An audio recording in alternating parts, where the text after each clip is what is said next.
বাংলার বাইরে বাঙালি হেনস্থার অভিযোগের রেশ আছড়ে পড়েছে আন্তর্জাতিক মহলেও।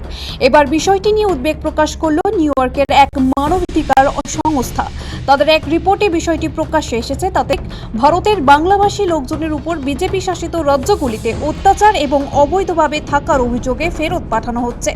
শনিবার তাদের সেই রিপোর্টের কথা জানিয়ে এক্স হ্যান্ডেলে পোস্ট করলেন মুখ্যমন্ত্রী মমতা বন্দ্যোপাধ্যায়। নিউ ইয়র্কের স্বেচ্ছাসেবী সংস্থা হিউম্যান রাইটস ওয়াচের এশিয়ার কর্ণধার এলাইন পিয়ারসনের বক্তব্য উঠে এসেছে সেই রিপোর্টে। তার বক্তব্য, বিজেপি বাঙালিদের দেশ থেকে বের করে দেওয়ার ষড়যন্ত্র করছে। অবৈধভাবে বসবাসকারীর নামে যে কোনো নাগরিককে হেনস্থা চলছে। রিপোর্টটিতে আরও উল্লেখ করা হয়েছে যে বিজেপি শাসিত আসাম, গুজরাট, মহারাষ্ট্র, রাজস্থান, উত্তরপ্রদেশ, ওড়িশায় এমন ঘটনা বেশি ঘটছে। নিজের এক্স হ্যান্ডেলে তা শেয়ার করে কেন্দ্রের বিজেপি সরকারের প্রতি মমতা বন্দ্যোপাধ্যায়ের আক্রমণ, বাঙালি হেনস্থা নিয়ে বাংলার সরকার যে তাকে মান্যতা দিল আন্তর্জাতিক সংস্থাও। এটা খুব লজ্জার, এবার এসব বন্ধ হোক। দিন কয়েক ধরে বাংলার বাইরের রাজ্যগুলিতে কর্মরত পরিযায়ী শ্রমিকরা বাংলায় কথা বললেই তাদের অত্যাচারের মুখে পড়তে হচ্ছে বলে বারবার অভিযোগ উঠেছে। কারো কারো বৈধ নথি থাকা সত্ত্বেও বাংলাদেশি তকমা দিয়ে পুশব্যাকের চেষ্টা চলছে।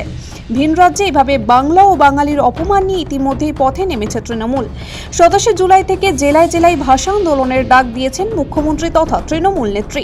এই বিষয়টি নিয়ে নিউ ইয়র্কের মানবাধিকার সংস্থার রিপোর্ট উল্লেখ করে সমাজ মাধ্যমে পোস্ট করেছেন মুখ্যমন্ত্রী। এই মন্তব্যের মাধ্যমে মুখ্যমন্ত্রী কার্যত কেন্দ্রীয় স্বরাষ্ট্র মন্ত্রক এবং প্রধানমন্ত্রী নরেন্দ্র মোদীর নেতৃত্বাধীন সরকারের বিরুদ্ধে বড়সড় আক্রমণ শানালেন। তার অভিযোগ, এটি সাংবিধানিক অধিকার ও গণতান্ত্রিক মূল্যবোধের উপর সরাসরি আঘাত। বাংলাভাষীদের সঙ্গে এই ধরনের আচরণ মেনে নেওয়া যায় না। তার টুইটে এই ইঙ্গিত স্পষ্ট যে বাংলা ভাষা, বাঙালি পরিচয় রক্ষার প্রশ্নে কেন্দ্রের বিরুদ্ধে আগামী দিনে আরও জোরদার আন্দোলনের পথেই হাঁটবেন তিনি। ব্যুরো রিপোর্ট, সময়, কলকাতা।